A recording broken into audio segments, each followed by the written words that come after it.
So after playing a campaign with my players for over 7 years, they unalived the god of all existence and clicked a hard reset on my entire world. And so now I am building everything from the ground up, including all the races from D&D, but making them so that they fit my new world, as well as creating some of my own ones, and I'm calling these all kin. Hello, my name is Gabriel Galway, this is the Ugly Goblin, and today we are out here, Bob World Builder style, out here in the wilds, down by the river, out of necessity more than anything else. So I hope you enjoy the ambient river while we have it, as we talk about Wishborn, creatures who have been born from the wish spell. So just before that though, I want to say after building this world for 10 years and then having all your players completely destroy it in an instant, you learn a few things. One of those things being, this could have all been easier if I had just subscribed to World Anvil. This incredible suite not only allows you to have all of your GM and world building notes in one place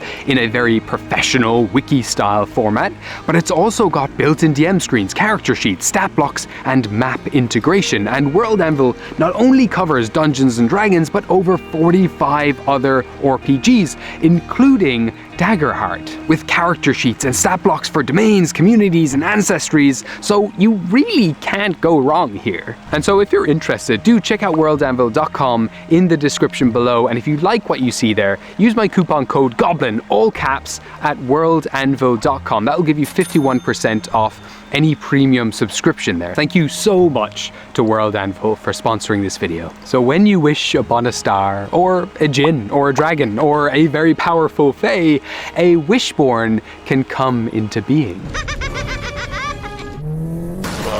Wishborn are all very unique, just like pretty much every other child out there, special little snowflakes. But what makes Wishborn quite interesting is that they take on traits both from the wisher themselves and the wish granter. Wish granters just being any creature capable enough of casting the all-powerful wish spell, a 9th level spell, and possibly the most powerful spell in the whole existence of D&D, because it literally allows you to do anything.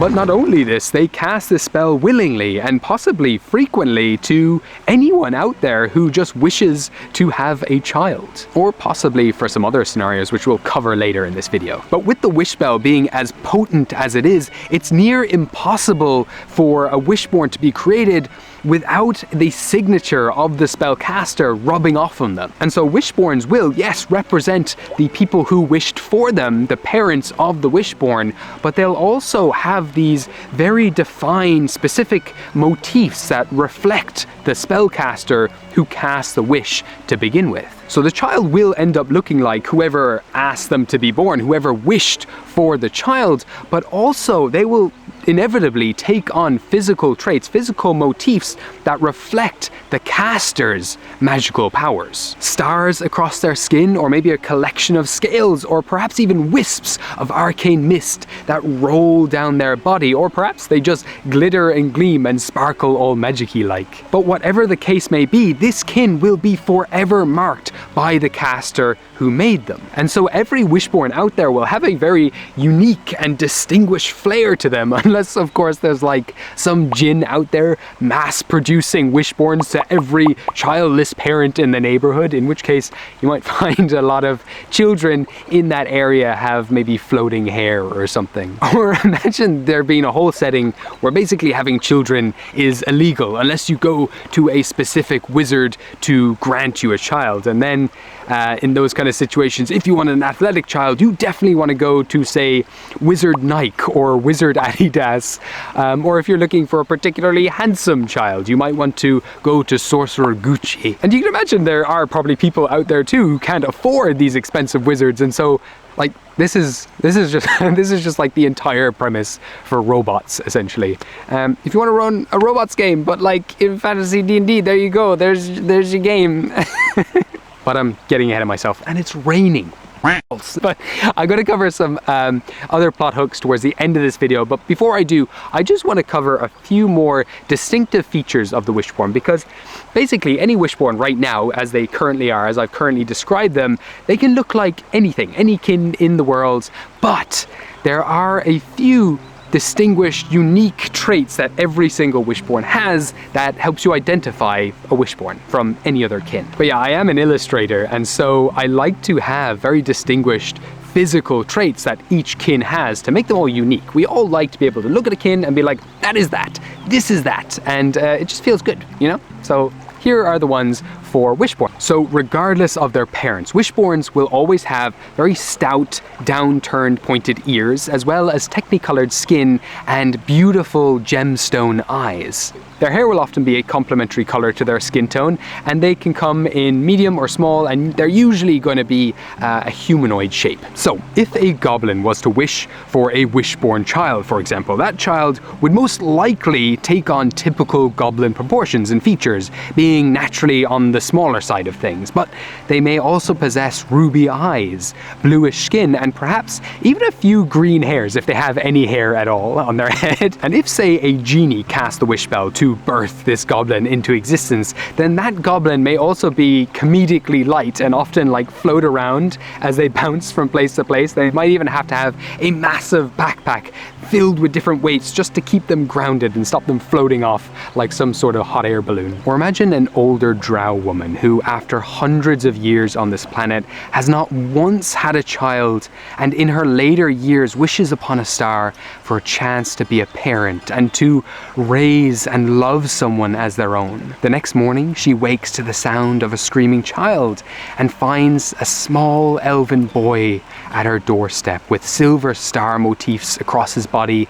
eyes of topaz or tiger eye, and a face containing so many familiar features to her own. These are Wishborn, beautiful, technicolored children with gemstone eyes who probably scratch that itch for all of you who love tieflings and probably only play as tieflings because there are so many beautiful design options with them as a race in D&D. But hey, speaking of tieflings as well, I made another video before this one on omens, and so if you like the idea of karmic systems, if you like tieflings or Aasimar, devils and demons and all that kind of edgelordy stuff, then check out my video on omens. I'm actually going to be releasing a bunch of videos on unique kin in the world of Gostar, so if you want to see more of those, if you want to check out that previous one, subscribe to the channel, like this video too, and maybe share it around to your players' DMs, share it with your players, share it with your DM and your other fellow players. It really means a lot and just helps the algorithm tell everyone, hey, this is a nice video, we like this guy. And you know, while I have you, and before we get on to the mechanics of this kin, I just want to take a small moment to thank each and every one of my incredible patrons who just make this job possible for me, allow me to be here down by a river sharing a free kin to all of you people out there, a free homebrew for you all to try out. Just thank you all so much for just making this a dream job. You're all absolutely incredible. Special shout out as well to Bridge on the Lake, one of my hero goblins, the highest tier that you can get on Patreon. And if you want to join us and take part in each of our Patreon exclusive homebrews each month, do check it out. Check out my homebrew. You can also subscribe for free. That you can see a bunch of free stuff on there too. But it means so much to me if you do join Patreon, if you help me out, help this channel out. It literally allows me to keep doing what I'm doing. So thank you so much from the bottom of my heart to all of my incredible patrons out there. Thank you. But as I mentioned, a really unique trait of the Wishborn. I actually got this far in the video previously before I'm sorry, I'm rambling again, but I got this far recording maybe several hours ago before I realized not only it started raining, but that was good because it helped me realize I'd been recording the whole thing in slow motion. I didn't even know that was an option on this camera, but apparently there's just a button and if you hit it, everything records slow motion, so there was no audio. I'll probably show some of the bloopers of that at the end of this video, or now, who knows. I'm glad it's all worked out and it's still sunny, thank God. Anyway, let's keep going and talk about Wishborn. Just so you know, I'm just letting you know for context, yeah, this has been going on for a while. I hope it doesn't rain. Jesus. Fair play to you, Bob Warbill, you're out there for recording so much stuff out in the wilderness, because God, there are so many factors that can screw you over. Okay, I'm gonna be squatting now for the rest of this video just because this rock that I was previously sitting on before that was dry is now completely soaked. My ass is soaked and it's cold. So I'm gonna squat for the rest of this video. I hope you don't mind. God, this video is something. I think there's a bunch of mosquitoes out here too that keep biting me and biting my nose specifically. So if you ever see me scratching my nose in this video, it's probably because I've been bitten. Where was I? Okay, yeah, so the first signature trait of the Wishborn, and it's one that I don't think will often come up, but I think it is such a potent trait and really defines the Wishborn as a whole and just makes them feel really unique and really kind of powerful in a lot of ways. And that is in their ability called Wishproof, which essentially makes them immune to the wish spell. And what I love about this is this tells you everything you need to know about the Wishborn. These are people who are wanted so much that their parents went out of their way to find someone who could cast the wish spell to give them a child. And so because they are wanted so much in this world and the spell that was cast to create them was so powerful, it makes them immune to anything that would try to change that or undo that.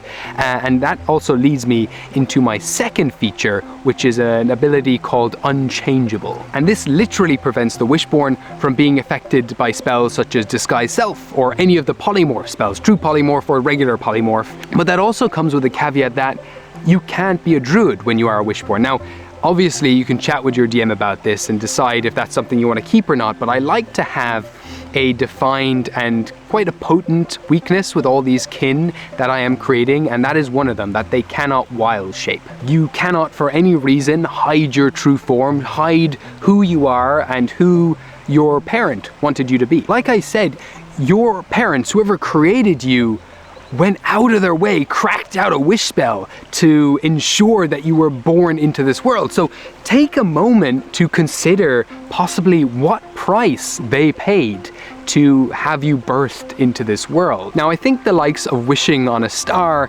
is quite a pure and innocent wish, and I don't think there should probably be any costs for something like that.